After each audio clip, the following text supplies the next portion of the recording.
ప్రదాతవు నన్ను రూపించిన శిల్పివి నీవే ప్రభు. జీవనయాత్రలో అండగా నిలిచే తండ్రివి నీవే ప్రభు.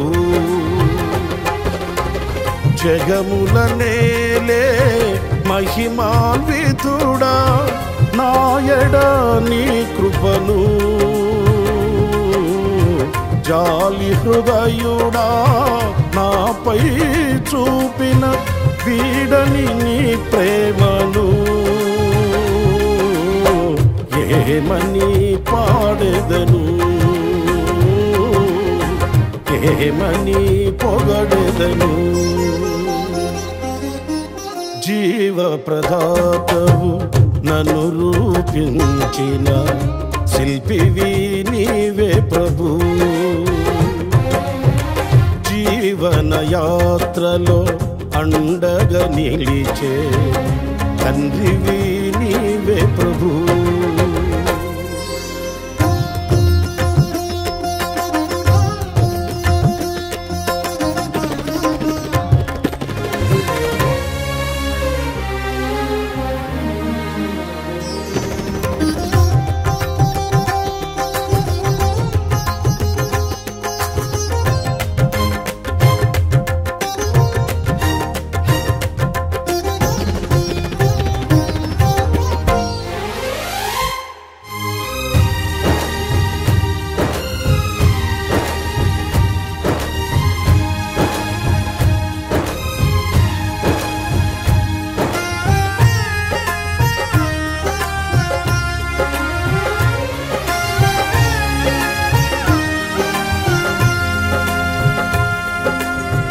శుభకరమైన తొలి ప్రేమనునే మరువక జీవింప కృపనీయవా.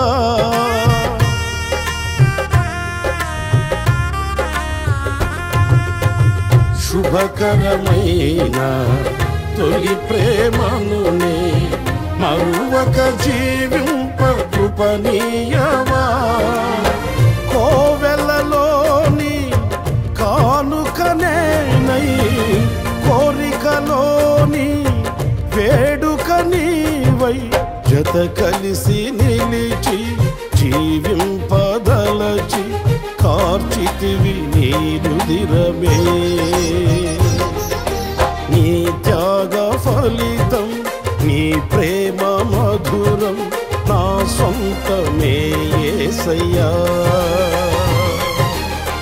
జీవ ప్రదాతవు నన్ను రూపించిన శిల్పివి నీవే ప్రభు. జీవనయాత్రలో అండగా నిలిచే తండ్రివి నీవే ప్రభు.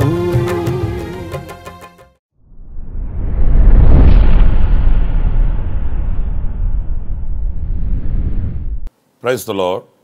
ప్రభు అయిన యేసుక్రీస్తు నామములో మీ అందరికీ మా హోసనా మినిస్ట్రీస్ తరపున హృదయపూర్వకమైన వందనాలు తెలియపరుస్తున్నాను. ప్రభు మిమ్మల్ని దీవించి ఆశీర్వదించునుగాక. పరిశుద్ధ గ్రంథంలో నుంచి ఈ పూట ఒక శ్రేష్టమైన మాటని మనం తలపోసుకుందాం. అదేంటంటే, మనం ఏది కొనాలన్నా, ఏది వినాలన్నా, ఎక్కడ చేరుకోవాలన్నా శ్రేష్టమైన వాటిని మనం కోరుకుంటాము, ఆశిస్తాము, వాటి కొరకే ప్రయాసపడతాము.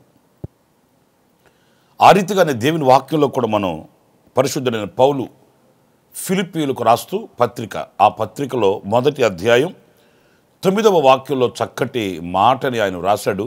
ఆ మాటని ఈ పూట చదువుతాను.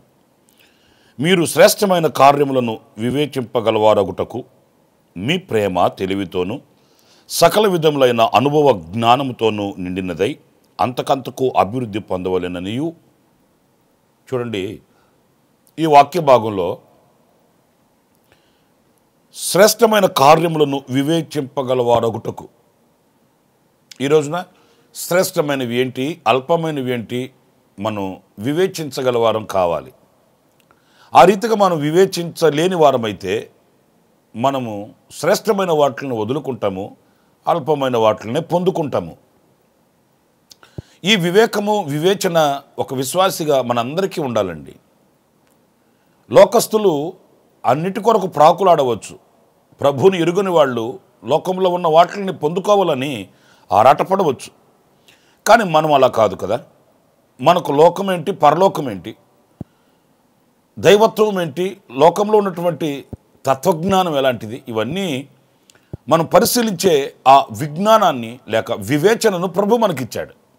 మనం చీకటిలో నుండి ఆశ్చర్యకరమైన వెలుగులోనికి పిలువబడ్డాము. ఒకప్పుడు మన మనసు మూయబడింది, ప్రభు మన హృదయం తెరచాడు, మన మనోనేత్రము వెలిగించాడు. మనకు ప్రతిదీ కూడా వివేచించగలిగినటువంటి ఆ సంపదని ప్రభు మనకు అనుగ్రహించాడు. అన్నప్పుడు మనం జాగ్రత్తగా వివేచించాలి, ఆలోచించాలి.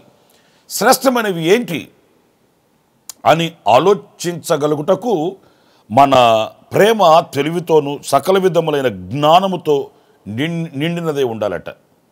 ప్రియ సహోదరులారా, చూడండి, శ్రేష్టమైన కార్యములు అన్నప్పుడు ఏంటి అవి? 1, 2, 3 మాటలు పరిశుద్ధ గ్రంథంలో మనం చూద్దాము. దానియేలు గ్రంథంలో 5వ అధ్యాయం 12వ వాక్యంలో చక్కటి మాట రాయబడి ఉంది. ఆ మాటని నేను చదువుతున్నాను. ఈ దానియేలు శ్రేష్టమైన బుద్ధి గలవాడై, ప్రియులారా చూడండి, దానియేలు శ్రేష్టమైన బుద్ధి గలవాడై ఉన్నాడంట. అంటే శ్రేష్టమైన బుద్ధి మనం వివేచించాలి. ఏదో మనం బ్రతుకుతున్నాము అని కాదు, తిరుగుతున్నాము, తింటున్నాము, ఉంటున్నాము అని కాదు, కానీ ఎలాంటి బుద్ధి కలిగిన వారమై ఉంటున్నాము. ఇది కొంచెం వినడానికి కఠోరంగా ఉంటుంది, బుద్ధి అనే మాట. ఏదైనా కోపం వచ్చినప్పుడు, హృదయంలో వేదన కలిగినప్పుడు అంటాం మనం ఆ మాటని. బుద్ధి ఉందా అంటుంటామండి. ఏ బుద్ధి? పరిశుద్ధ గ్రంథంలో మనం చదువుతాము, స్వస్థ బుద్ధి అని, సుబుద్ధి అని మనం చూస్తాము. దావీదుకు కూడా సుబుద్ధి కలిగిన వాడంట. దావీదు సుబుద్ధి కలిగిన వాడై ప్రవర్తించగా సౌలు దావీదుకు భయపడుతూ వచ్చాడట. నిజమే, ఈ శ్రేష్టమైన ఈ స్వస్థ బుద్ధి, ఈ సుబుద్ధి మనకు ఉండాలండి. బుద్ధి విషయంలో మనం చాలా శ్రేష్టమైన వ్యక్తులుగా మనం ఉండాలి. ఎందుకంటే సాతానుగాడు ఏం చేస్తాడు అని అంటే, మొదట మన బుద్ధిలో మార్పును తీసుకుని వస్తాడు, కఠినమైన మనస్తత్వాన్ని ఇస్తాడు, కఠినమైన మాట, వాక్శుద్ధి ఉండదు. ఇలాంటివన్నీ సాతాను మనకు చేరువ చేస్తాడు. ఎప్పుడైతే మనము ఈ శ్రేష్టమైన బుద్ధిని వివేచించి, నేను ఇలా ఉండకూడదు కదా, నేను ఇలా మాట్లాడకూడదు కదా, నేను ఇలా ప్రవర్తించకూడదు కదా అని మనం యోచించి ఈ అల్పమైన ఈ సాతాను సంబంధమైన బుద్ధిని మనం విసర్జించాలి. కొన్ని చోట్ల చూడండి, పిల్లలు ఉంటారండి, చిన్నపిల్లలే, వాళ్ళు కదిపితే అమ్మో వాడు మాట్లాడే పొగరబోతు మాటలు వీడు ఎక్కడ నేర్చుకున్నాడు రా బాబు అనిపిస్తుంది. కొత్త కొత్త బూతులు తిడతారు. చిన్నపిల్లలండి, వాళ్ళకి ఎవరు నేర్పించారు? వాళ్ళు ఏ స్కూల్కి వెళ్ళారు, ఏ కాన్వెంట్కి వెళ్ళారు, ఏ యూనివర్సిటీకి వెళ్ళారు, ఏ ప్రైవేట్ క్లాసులకి వెళ్ళారండి బూతులు నేర్చుకోవడానికి? సంవత్సరం రోజులు స్కూల్కి పంపిస్తే చదువుకోరు, కానీ ఆ చిన్నపిల్లగాడిని కదిపితే బండ బూతులు తిడతాడు. అది బుద్ధి.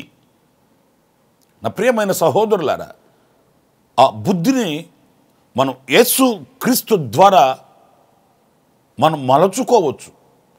నేను పెరిగిన వాతావరణం అట్లాంటిదండి, నాకున్న పరిస్థితుల ప్రభావాలు అలాంటివి, అలా అలవాటు పడిపోయా. నో, ఎలాంటి పరిస్థితులు అయినప్పటికీ కూడా యేసు క్రీస్తు సుబుద్ధిని ప్రసాదించువాడు. యేసు క్రీస్తు స్వస్థ బుద్ధిని కలుగు చేస్తాడు.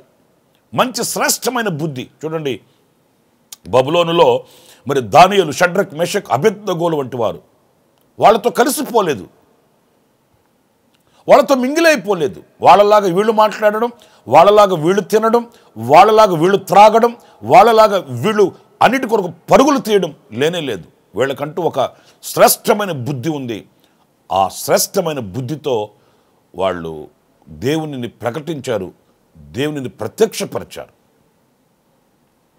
మహోన్నతుడైన దేవుడే షడ్రక్, మెషక్, అబేద్నెగోలు, దానియేలు వంటి వారి యొక్క దేవుడే దేవుడు అను రాజు సహితం మరి సాక్ష్యం ఇవ్వగలిగినటువంటి ఆ మార్పుని వాళ్ళు దేశంలో తీసుకుని రాగలిగారండి. కనుక నా ప్రియ సహోదరులారా, బుద్ధి విషయంలో మనం జాగరూకులమై శ్రేష్టమైన బుద్ధిని మనం కలిగి ఉండాలని దేవుని వాక్యం చెప్తుంది. ఇంకొక మాట నేను మీకు చెప్తాను. ఆదికాండం 49వ అధ్యాయం 20వ వాక్యంలో మనం చదివినప్పుడు, ఆషేరు నొద్ద శ్రేష్టమైన ఆహారము కలదు, రాజులకు తగిన మధుర పదార్థములను అతడిచ్చును. ఇక్కడ ఆషేరును గురించి మనం చదువుతాము. అతని దగ్గర శ్రేష్టమైన ఆహారం ఉందంట. అది రాజులకు తగిన మధుర పదార్థం అట. అంటే ఇక్కడ మనం ధ్యానించవలసింది ఏంటి అని అంటే, శ్రేష్టమైన ఆహారము. ఈ శ్రేష్టమైన రాజులకు తగిన మధుర పదార్థము అతని దగ్గర ఉంది. అంటే అతని దగ్గరికి వెళ్ళిన వాళ్ళకి ఈ శ్రేష్టమైన ఆహారాన్ని పెడతాడు, ఆహారాన్ని ఇస్తాడు. కొందరి దగ్గరికి మనం వెళ్ళి కూర్చుంటే వాళ్ళు చెప్పే మాటలు మన మనసు చెడిపోతుందండి, మన హృదయం పాడైపోతుందండి. వాళ్ళ దగ్గర మంచి పదార్థాలు ఉండవు, వాళ్ళ దగ్గర మంచి మాట శైలి ఉండదు. లోకపు వార్తలు, మనసుని పాడు చేసే అపవిత్రమైన మాటలు చాలా సులువుగా మాట్లాడుతారండి. కానీ రాజులకు తగిన మధుర పదార్థములు, అంత ఉన్నతమైన ఉత్తమమైన శ్రేష్టమైనటువంటి ఆ అనుభూతి ఆషేరునొద్ద ఉందంటండి.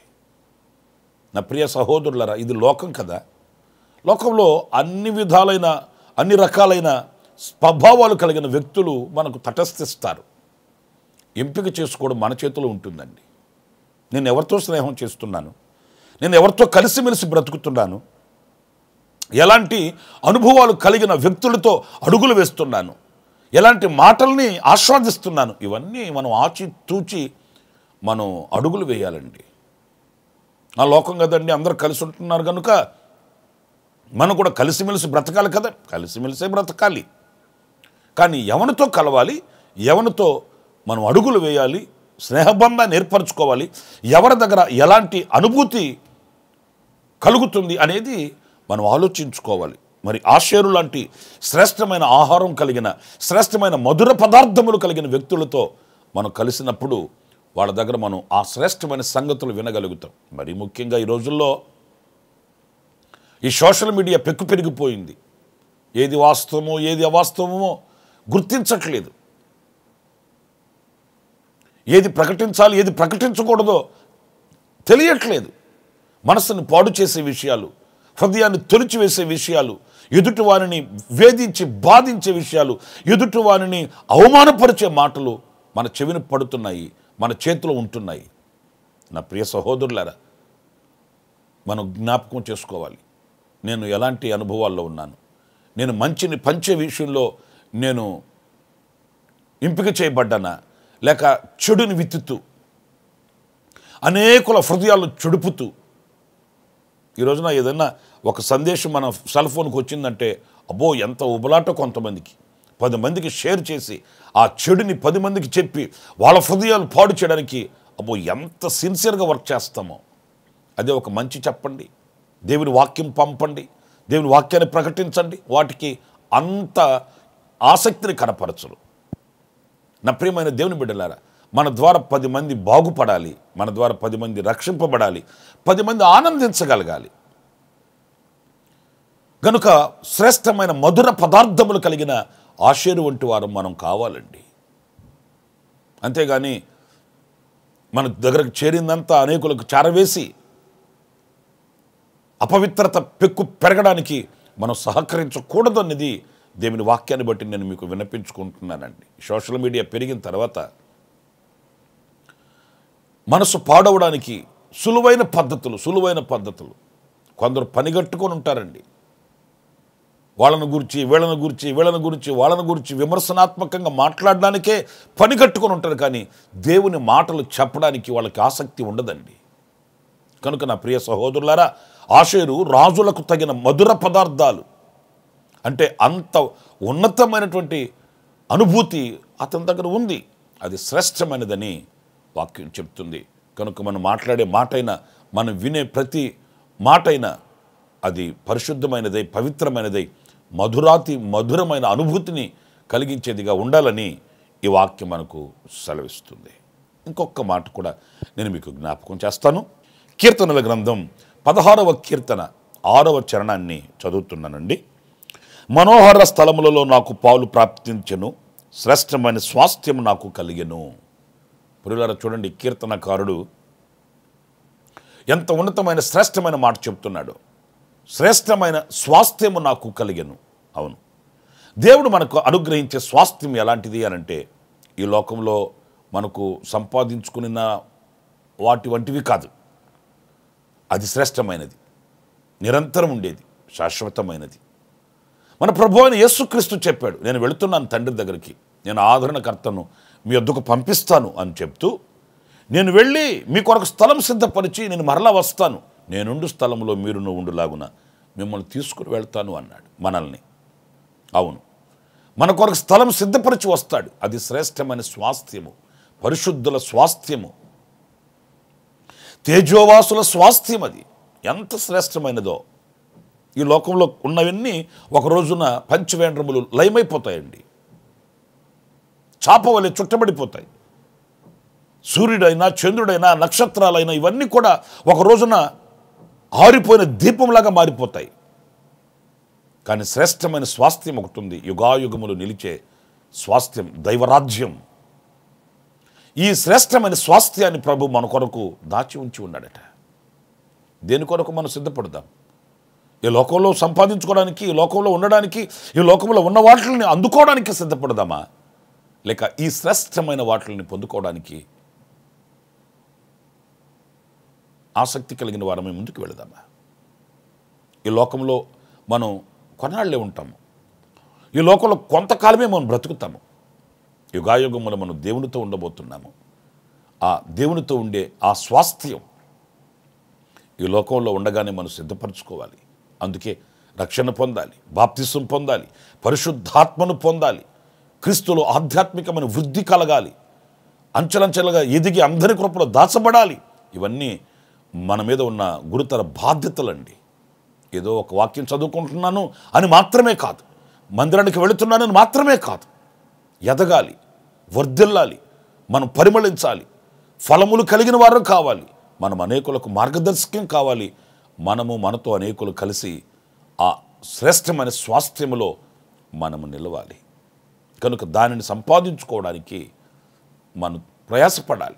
యేసయ్య దగ్గరికి ఒక యవనస్తుడు వచ్చాడు, నేను పరలోక రాజ్యానికి రావాలంటే ఏం చేయాలి అంటే యేసయ్య చెప్పాడు, నీకున్న ధనాన్ని అమ్మి పేదలకు ఇచ్చి నన్ను వెంబడించు అన్నాడు.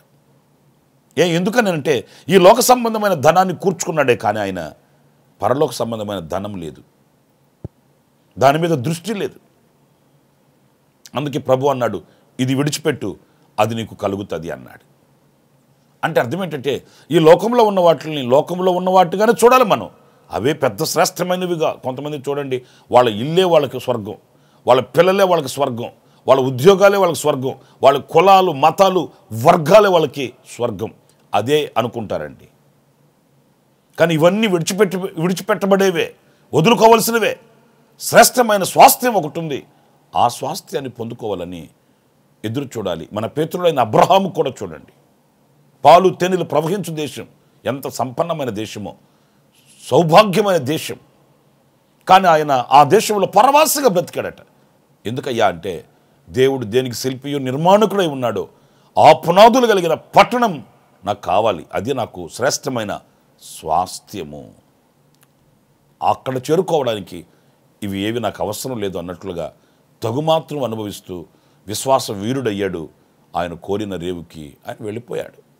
ఈరోజున మన వ్యక్తిగత అనుభవాలలో కూడా శ్రేష్టమైన స్వాస్థ్యం కొరకై మనం ప్రయాసపడాలి, సంపాదించుకోవాలి. 3 విషయాలు నేను మీతో చెప్తూ వచ్చాను.